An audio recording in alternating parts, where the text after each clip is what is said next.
Hey everybody, welcome to the Blog and Grill. I'm your host Doug here. Got your sports blog for March 8th, 2013. Let's get right into it. Last night, a great game between the Oklahoma City Thunder and the New York Knicks. The Knicks fell to the Thunder 95-94. Without Carmelo Anthony in the lineup, we saw J.R. Smith step up to the plate, taking a lot of shots. J.R. Smith off the bench, 14 of 29 from the field, 36 points, including 6 of 13 from three-point range. He played well. He missed the game-winning shot at the buzzer.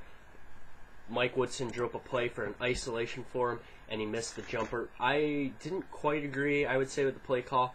Just kind of threw the ball to JR. He just let the clock tick down. I think he probably should have taken it to the rim. Took kind of an off-balance. He was open, but it was an off-balance jumper that did not fall. And that is how that game went down. Good performance, though, really, from the Knicks. They played pretty well overall. We saw Amari Stoudemire struggle in the first half, but he came back. Serge Ibaka was playing hard on him. He came back with 16 points, 8 rebounds. Pretty decent day for him. Jason Kidd off the bench. He didn't score, but he came in with 10 rebounds, so nice performance there. Raymond Felton had a couple of late turnovers, but also a really nice strip on Kevin Durant on a run-out that Durant should have scored on. On the other side, though, the Thunder played well. Kevin Durant scored 34, Russell Westbrook 21. All of Russell Westbrook's points were in the first half. He tweaked his ankle toward the end of the first half, and that might have been a little bit of an issue.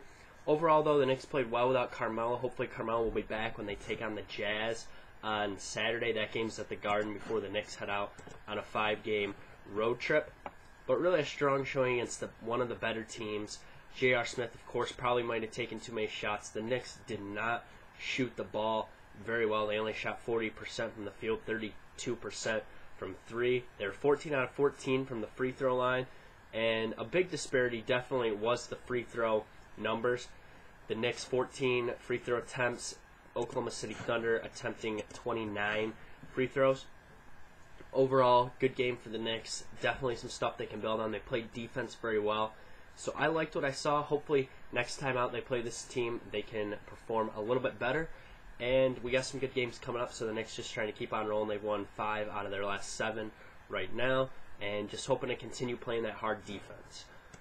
On to our second topic of the day. It is Friday, so we're going to be talking a little bit about some golf. We have a great championship going on right now, the WGC Cadillac Championship, a star-studded leaderboard last year at the Honda Classic. Not a whole lot of good players up in the top of the leaderboard heading into the weekend, but today we got a star-studded cast at the top. Right now, Tiger Woods leading. He's through 10 holes. He's at minus 11.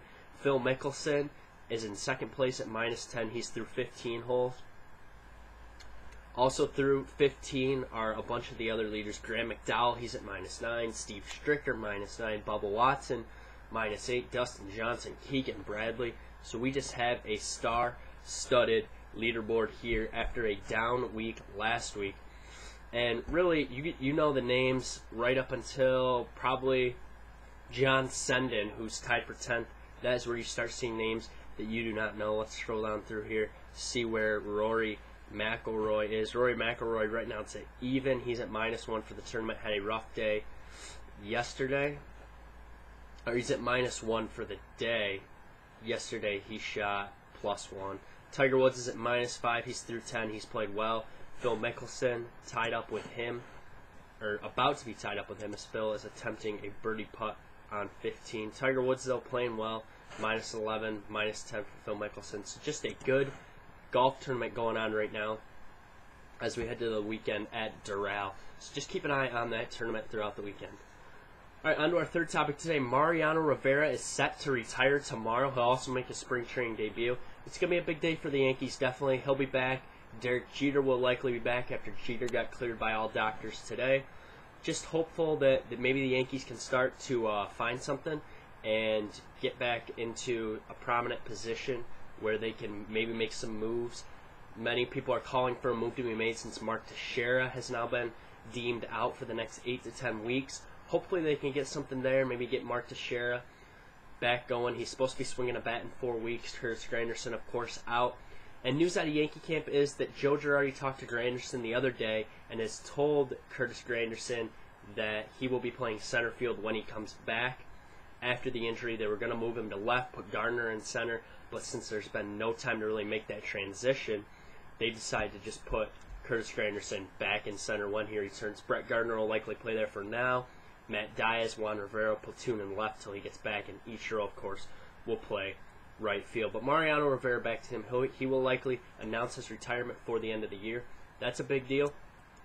He's been a big part of the Yankees, and really now they need to find that ninth inning guy. Last year, David Robertson struggled in the ninth inning. Of course, Rafael Soriano went on to sign with the Washington Nationals in the offseason. So a lot of question marks there. Jabba Chamberlain not really fitting in with the Yankee way at this point. I think he might even get traded at some point this year. So just a lot of question marks in that ninth inning. Hopefully Mariano can come out, have a great year, and maybe get up into that echelon of 650 saves or so, as right now he's at 608. So that's a look at some of the stuff. Now we're going to do a little preview of your weekend. Take your pick style. NASCAR is at Las Vegas this weekend, coming off last week where Carl Edwards won the big race. And I'm going to go with Matt Kenseth getting the win at Vegas. I think Matt runs great at Vegas. He's going to get his first win in the 20 car for Joe Gibbs Racing. So Matt Kenseth is my pick to win that race. Another big weekend in college basketball, of course, tomorrow at noon tip. Georgetown, number 5 at home, taking on the Syracuse Orange, number 17. A must-win, I would say, for the Syracuse Orange. They need to win the game. They need Louisville to beat Notre Dame for them to get a 5 seed in the Big East tournament. DePaul playing Pittsburgh likely won't beat Pittsburgh, so Syracuse will likely, hopefully, be a 5 going in the Big East tournament if they can beat Georgetown. I think Syracuse will beat Georgetown. They're going to get revenge and close out Georgetown's Big East season and Big East career with a loss to Georgetown. Really leave a bad taste of orange in the Hoyas' mouth. Also going on tomorrow night, Tobacco Road, North Carolina and Duke. This game is at North Carolina. I think Duke is going to win this game. North Carolina still not quite where they need to be. Duke will win this game, and look for Ryan Kelly to have another monster game like he did last week against Miami. Sunday, we'll see another big college basketball game. Indiana at number 2, Indiana at Michigan, number 7. Should be a great game. I think the Michigan is going to pull an upset here for sure.